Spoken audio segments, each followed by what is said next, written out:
नमो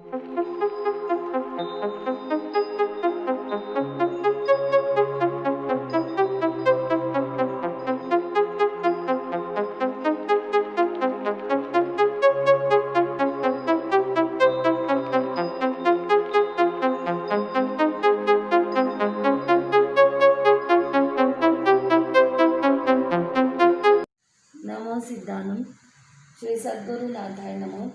इस लोक में विराजमान ज्ञान ध्यानी त्यागी तपस्वी समस्त ऊर्जावान महापुरुषों के चरणों में कोटिशः वंदन। किसी ने बहुत सुंदर बात कही है, रंग वही उज्जवल है जिसका मन निश्चल है। रंग वही उज्जवल है जिसका मन निश्चल है। रूप बस एक काया है जिसे एक दिन ढल जाना है। स्वरूप वही आदरणीय है जिसके कर्म सराहनीय है। स्वरूप वही आदरणीय है जिसके कर्म सराहनीय है। क्षिप्रा नदी के किनारे महाराजा विक्रमादित्य और महाकवि कालिदास जी घूम रहे थे। महाकवि कालिदास की विद्वत्ता से स्वयं महाराजा भी बहुत प्रभावित थे।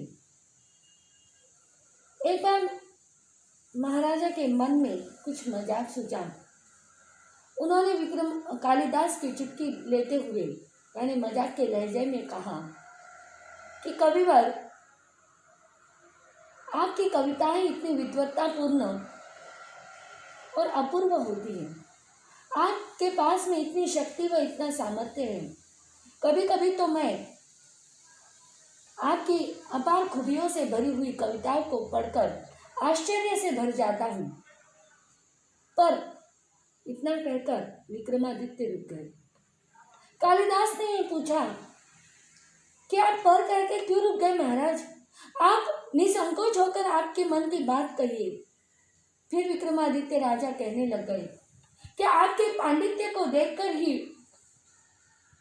मेरे मन में यह विचार आता है कि आपकी विद्वत्ता, वाक्पटुता, समनशीलता आदि अनेक गुण होते हुए भी फिर वापस रुक गए महाराज।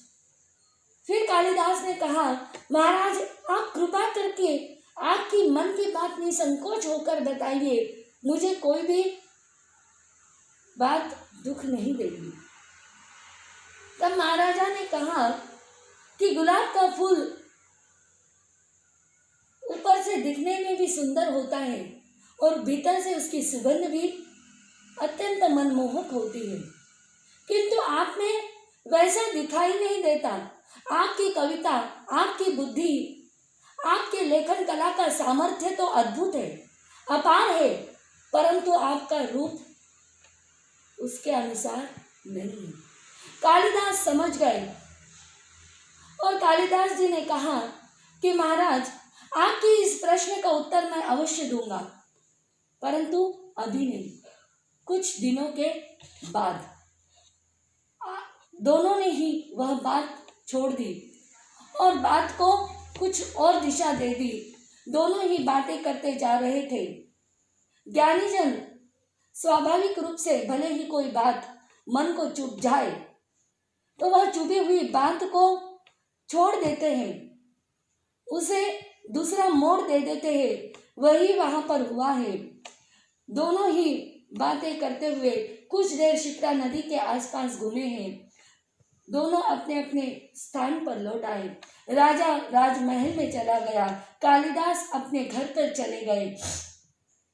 एक दिन कालिदास जी ने दो पात्र लिए हैं। एक लिया स्वर्ण का पात्र जल भरने का और दूसरा लिया मिट्टी का पात्र। दोनों में ही जल भरा हुआ है और कालिदास जी महाराजा विक्रमादित्य के पास में जाते हैं और वह जल के पात्र सामने करके कहते हैं कि महाराज, इसमें से आपको किस पात्र का जल दिया जाए? गर्मी का मौसम था, पसीने से जी तरबतर हो रहा था, प्यास बहुत लगी हुई थी। राजा ने कहा कि मिट्टी के पात्र का पानी मुझे दो। क्यों महाराज? क्योंकि उसका पानी ठंडा होगा। कालिदास जी कहते हैं कि कैसे महाराज? पात्र तो स्वर्ण का सुंदर है, अपूर्व कलाकृति युक्त है, इतना महंगे वस्तु से बना हुआ है। मिट्टी का पात्र तो सामान्य है, दिखने में रंग रूप भी उसका अच्छा नहीं है, तो उसका जल शीतल और इसका जल गर्म कैसे हो सकता है? जल तो स्वर्ण पात्र का ही अच्छा होगा। तब महाराज मुस्कुराए और समझ गए। कालिदास को कहते हैं कि मुझे मेरे प्रश्न का उत्तर मिल चुका है। यही बात हमें भी प्रेरणा देती है कि व्यक्ति के रंग रूप पर मत जाओ। व्यक्ति काला है या गोरा है, चमड़ी के दो ही रंग है। मानव सब एक समान होते हैं, एक तो काला रहेगा या गोरा रहेगा। उसके गुणों को देखने का काम करो, उसके शरीर की रंग रूप को देख करके उसके प्रति आकर्षित मत बनो। उसके भीतर कितने गुण है इसका आकलन करो। यदि गुण आपके भीतर होंगे तो आप सर्वत्र पूजे जाएंगे। रूप भले ही कितना भी हो, परंतु रूप से पूजा व्यक्ति नहीं जाता। स्वभाव अच्छा हो तो रूप कोई मायने नहीं रखता, परंतु रूप अच्छा हो और स्वभाव अच्छा न हो तो वह रूप किसी भी काम का नहीं है। इन्हीं शुभ विचारों के साथ ओम शांति।